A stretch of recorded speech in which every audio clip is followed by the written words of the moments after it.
Pastaj vazhdon Allahu i lartësuar. Thotë, nëse më afrohet një pllom, dëgjoni mirë, nga dëshmërinë e Allahut të lartësuar. Domthon Allahu nuk don me shni robën e vet në xhenem, për ata dhe e pret apo kthehet, A ka nevojë më u pendua jo, se dikush mundet me ngrit dilema unë çka do të më ndryshu. Çka do të më ndryshu unë? Këtë kemi nevojë me ndryshu.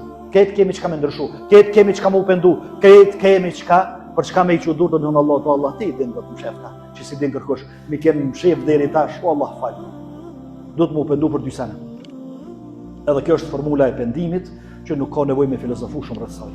Thot pejgamberi alayhis salam, kur Allahu ja don dikujt mirën e amelzon. Të nderuar vëllezër besimtar, njeriu në këtë botë, edhe pse Allahu i lartësuar i dha fuqi, edhe pse i dha mendje, i dha më këmbësi dhe është në gjendje me i kry shumë funksione të cilat nuk i kryen gjallësat e tjera, prapë ndihet i dobët, shpesh herë ndihet edhe i vetmuar që ka nevojë për ndihmë, ka nevojë dikujt me i trokit në derë, ka nevojë të dikush me shpresu dhe gjithsesi edhe dikush tjetër me i ndihmu. Mirë po, jo rallëherë aty ku shpreson e gjan derën e mbyllur dhe ndodh që nga njëherë dhe gjitha dyert e tokës me umbyll. Gjitha opcionet në tokë për ndihmë, për mbështetje e për krahje, me umbyll të gjitha edhe mës me pas rrugdalje. Kjo për faktin që Allahu i lartësuar nga njëherë don këtë formë me i tregu robit vetë se ti ke nevojë për një derë e cila nuk mbyllet për ty. Andaj nëse i gjan të gjitha dyert e mbyllura në tokë, nëse të gjithë ta kthejnë shpinën, nëse tek të gjithë të ata të cilët ke shpresuar nuk e gjan mbështetjen e ta kthejnë shpinën, e ke një Allah që nuk ta kthen shpinën kurrë dhe ke nevojë për të dhe çdo nevojë dhe çdo kërkesë tonë ta përmbush pa u lodhur pak, pa i ardhur mërzi dhe pa i marrë leje askujt. Dhe jo vetëm kaq, jo vetëm që Allahu i lartësuar e kalon derën e hapur për robërit e vet. Mirë pa Allahu i mirëpret. Madje Allahu gëzohet kur robërit vendosin me trokit në derën e Allahut. Kur vendosin me hap derën e Allahut lartësuar dhe me ju kthy atij. Dhe pikërisht në pika të shkurtra do ta tregojmë se çfarë gëzimi Allahu i lartësuar e ka dhe ose çfarë gëzimi ne i shkaktojmë Allahut të lartësuar kur kthehemi tek ai e ndijmë nevojën për të, i lutemi atij dhe kërkojmë ndihmën pa dhe faljen e tij. Fillimisht thot Allahu i lartësuar, unë jam tek mendimi i njeriu për mua. Do të thonë çu shumë mendon mua, ai unë kam me i dal. Për atë qëllimi i kësaj fjale është që njeriu dhe muslimani të ketë mendim të mirë për Allahun. Sepse po mendoj mirë për Allahun, po pat mbështetjet tek ai, shpresë tek ai, atëherë kështu do ta gjejnë Allahun e lartësuar. Mirë, po pa pat mendim jo të mirë për Allahun, kështu do ta gjejë Allahun e lartësuar. Pastaj vazhdon Allahu thot, edhe unë jam me atë, me robin tim, me muslimanin, përderisa ai më përmend mua. Përderisa ai është me mua. Pastaj Allahu vazhdon, thot, nëse më përmend në vete, unë e përmendin vete atë. Nëse më përmend para njerëzve, unë e përmendi ato para një shoqërie shumë më të mirë dhe më të lartë se sa shoqëria e tokës, që është shoqëria me laçeve. Pastaj vazhdon Allahu i lartësuar. Thotë, nëse më afrohet një pllom, dëgjoni mirë, nga dëshmërinë e Allahut të lartësuar. Nëse më afrohet një pllom, ai që ka qenë larg meje, edhe më ka kthy shpinën, mirë po ka vendosur më u kthy, edhe nëse më afrohet një pllom, unë i afrona një krah. Unë i afrona një kut. Mirë, nëse ai më kthehet një kut, unë i kthejna një pash atij, me mëshirë dhe me falje. Nëse vjen tek unë duke ecur, unë shkoj tek ai me falje dhe me mëshirë, duke nxitu dhe duke shpejtu. Ky është Allahu i lartësuar, edhe pse robi ka qenë që ja ka kthejë shpinën Allahut të lartësuar, s'ka një për momentin kur ka vendosur me u kthy, kështu Allahu e pret. Kështu Allahu e pret me derë hapur. Ai një hap, Allahu i lartësuar 10 hapa me mëshirën e tij kështu më radh çështë të gjumë, porosin edhe premtimin e Allahut të lartësuar. Pastaj pejgamberi alayhi salatu wassalam një ditë për me tregu se çysh Allahu i lartësuar ka gatishmëri vazhdimisht me pranur robën e vet, ke kush ke. Bani çka bani. Thot pejgamberi alayhi salatu wassalam pasi mbaron një luftë, edhe e shen një nonë e cila e kërkon fëmijën e vet që e ka pas për xhini, e kërkon edhe ka menduar se e ka humbur një herë. Mirë, po pastaj kur e gjon, e pejgamberi alayhi salatu wassalam po e vështron këtë nonë edhe atë kërkimin që po e bën për fushën e vet, edhe po i thotë shokëve vet për cilën. Pastaj thotë kur e gjet fëmin, kjo non, e morë e përçafoi, e shtrëngoi mirë, sikur kur do të më marr dikush.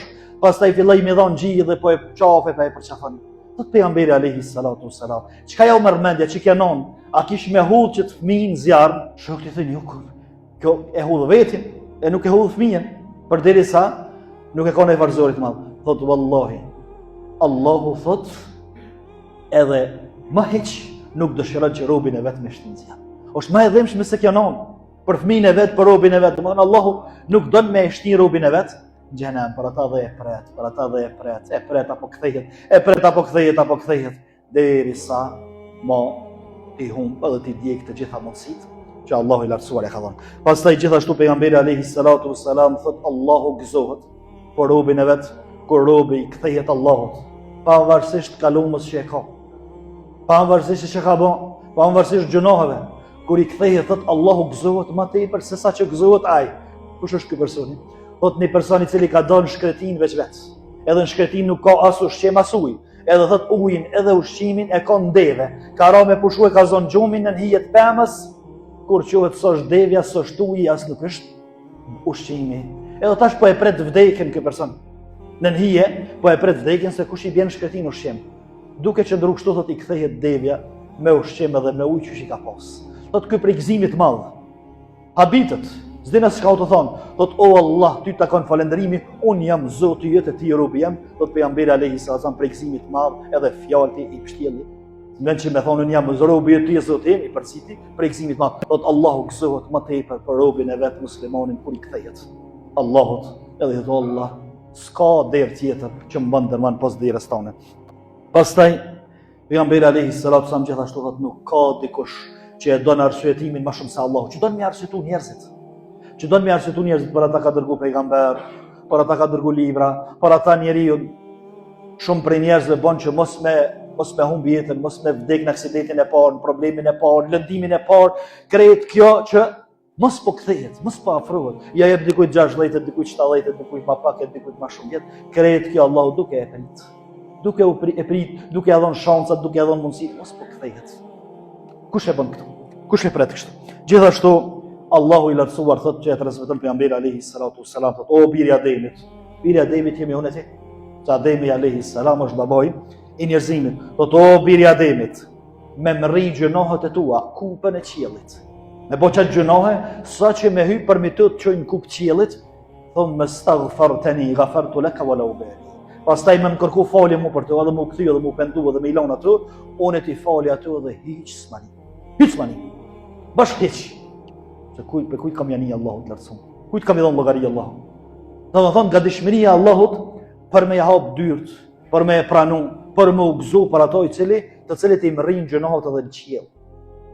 Vetëm ajo që kthehet, vetëm ajo që heq dorë prej gjunohave. Gjithashtu pejgamberi alayhi salatu wasallam Allahu ja pranon pendimin edhe kthimin e robit derisa nuk mrrin te gargara e fundit. Kur ti vjen shpirti në fat çto, edhe e sheh melekun duke ardhur me nxjerr shpirtin, edhe e sheh se çka ka përpara, këtu më e djeg mundësinë për më pendu. Por ndryshe deri në çet moment Allahu e pret. 70 vjet, 100 Allahu është e prit. Apo kthehet, apo pendohet, apo hiq dorë prej jetës së mërzitshme cikletshme me gjunohe e kështu me radhë, Allahu po e pret deri në gargarën e fundit, që se bakto kërkush, pos Allahu i gjithëmshëshëm. Pastaj pejgamberi alayhi salatu wassalam për me tregu atë bujarinë e madhe të Allahut të lartësuar, se çka është i gatshëm me bë Allahu për robën e tij, i cili jep shenja të kthimit. Jo që kthehet plotësisht, por i cili jep shenja të kthimit tek Allahu. Thot pejgamberi alayhi salatu kur Allahu ja don dikujt mirën e amelzon ose e mjaltos. Ka thënë shokët pejgamberit alayhi salatu çka është me amelzu? Thot Allahu ja mundson që me ja marr shpirtin me një punë të mirë. Para se me ja marr shpirtin, ja lehtëson një punë të mirë me të cilën e dojnë fëmijët edhe e dojnë familja. Çka do të thonë me këto? Përveç që e zën vdekjen në punë të mirë, Allahu bën që përmes kësaj pune krejt akraballokun, e krejt familjen, e krejt këqit me i bën razime të dhe me apo Allah. Mon lirohet, bash tamam amelzohet. Mirë, mas krejt kësaj të ndëruar vëllezër, krejt kjo thirrje, kaq bujore, kjo pritje kaq e gjatë e Allahut të lartësuar, kjo mos mërzitje prej Allahut që më na prit, mos kthim shpinë nga Allahu i lartësuar robërve të vet. Çka e mashtron njerin që mos më pyet Allah? Kaq shumë Allahu pret, kaq shumë gëzohet, kaq shumë na arsyeton, kaq shumë. Çka na pengon mua dhe tyje? Ju kthy Allah më thon, o Allahu jam. Du me ndru stilin e jetës, o Allahu jam. Kaq shumë më ke dhënë, kaq shumë më ke pritë, kaq shumë ke dashur. Çka e pengon njeriu? Çka e pengon përballë një bujarie kaq të madhe? E pengon ajo që e ka përmend Allahu në Kur'an. Ja ayuha al-insanu ma gharraka bi rabbika al-karim. Allahu thot, o njeri, o musliman. Po dhe njerëzit në përgjithësi. Çka po të mashtron tyje? Çka po të shkangon nga Zoti i bujar? Mas kret kësaj bujarie që e pam. Edhe që shumë elemente tjera ka që të regojnë edhe më tepër bujarinë e Allahut lartësuar, mirë po këto do të ishin të mjaftueshme. Mas kret kësaj bujarie dhe kësaj mos heqje dorë për Allahut lartësuar për robët vet. Edhe kësaj gatishmërie për me pranu robin edhe me falë, me liruar, mos me shtin xhenem, mos me dënuar. Mas kret kësaj bujarie të madhe, çka po të largon ty prej Zotit tonë? Çka po të largon? S'ka dhënë përgjigje Allahu këtu. Pse? Sepse thonë dietarët, përgjigjja thuajse është e ditur. Përgjigjja është e ditur. Ajo është shpresa e gjatë.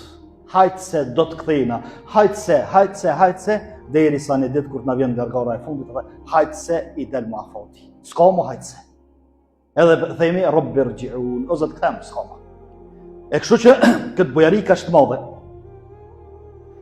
Prej Allahut lartësuar, mos ta presim me neglizhencë. Mos ta presim me pakujdesime me gaflet. Mi po të themi, o Allahu jem, o Zoti i djemve dhe i gjithësisë. Ton këtu krijesa i kije, ton këtë njerëz me ke fal, edhe je i gatshëm me mprit mua kur dush, edhe je i gatshëm me ma hap derën kur dush i kthejna, edhe je i gatshëm me ma harrut kalumën teme, sot do e zezle tjetë, veç më u kthyun e ti, çka duhet mua, çka nal mua me orë të ti. Po më koni lidhën në hekra, në zinxhir më koni mbyllën, do të më i thyj ata hekra dhe me ta. E lemo që s'ka dalë në një pengesë tjetër. Andaj të ndëruar vëllezër, kjo është bujaria e Allahut, ndërsa përballë bujarisë Allahut është tamaqarllëku, edhe kooperacia, neglizhenca, dembelia, thuj çka dushë njerëse. Mirë po Allahu i lartësuar pastaj në ditën e gjykimit nuk e dënon dikën vetëm se me drejtë, vetëm se me drejtësi. Mirë, për çkafit më u pendu, a ka nevojë më u pendu ajo, se dikush mundet me ngrit dilema në çka duhet më ndryshu. Çka duhet më ndryshu ne? Këtë kemi nevojë më ndryshu. Këtë kemi çka më ndryshu. Këtë kemi çka më u pendu. Këtë kemi çka për çka me i qudur të dhënë Allah, Allah ti din do të më shefta, që si din kërkosh, mi kem shef deri tash, o Allah fal. Do të më pendu për 2 sene. Edhe kjo është formula e pendimit, që nuk ka nevojë me filozofu shumë rreth saj. E para, më u pendu për punët të cilat nuk i kemi kryer, e u zhdosht me i kry tash. Këto janë farzat e obligimit të Allahut. Më u pendu që si kemi kryer, edhe u dosht me i kry. E mjeris me i kry pra. Edhe e dyta, më u pendu për punët që i kemi bë dhe i kemi kry, së zhdosht me i kry, edhe më unal me ty. Këto janë haramat edhe gjunohet, edhe punët e cilat i urrejnë Allah. A ka formulë më të shkurt? Se kësa kia për pendimin, s'ka. Po e kuptum qështu, me lejen e Allahut lartësuar, vetëm se duhet me qitë edhe hapin tjetër praktik, që drejt përmisimit, drejt pendimit, drejt kthimit tek Allahu, Allahu i lartësuar kur nuk ta mbyll derën, kur nuk ta kthen shpinën, kur nuk thot boll se më lë dhe mo, boll të komprit, bollane, kur si thot këtu Allahu i lartësuar. Kur, sepse ai është Allah i gjithëmshirshëm, me këtë gjithë këtë bujari që e ka gjithë këtë mëshirë, mirë po ai i cili don më u tregu neglizhent ndaj bujarisë së mëshirës së Allahut Allahu lartësuar, e pas dritin qaf, fala talumanna illa anfusakum, mos ta çorton, mos ta drejton gishtin, ka askush tjetër pos nga Allahu i lartësuar. E lutem Allahun e lartësuar që të na i përmirësoj gjendjet tona, i kthehemi Allahut fuqishëm dhe ta ndijmë nevojën e vazhdueshme që na me trokit në dyert e Allahut. Ta ndijmë nevojën vazhdimisht që me i thon Allahut, o Allah falem gjunohet, mos më lejo që me ato më të dal përpara ditën e gjykimit, po falmin këtë dynjë, pastron për gjunoheve, pranoma pendimin, pranoma i punët e mira, fshimi gjunohet dhe na bëh për të tillë. Qulu ma sami'tum astaghfirullah li wa lakum, astaghfiruhu innahu huwal ghafurur rahim.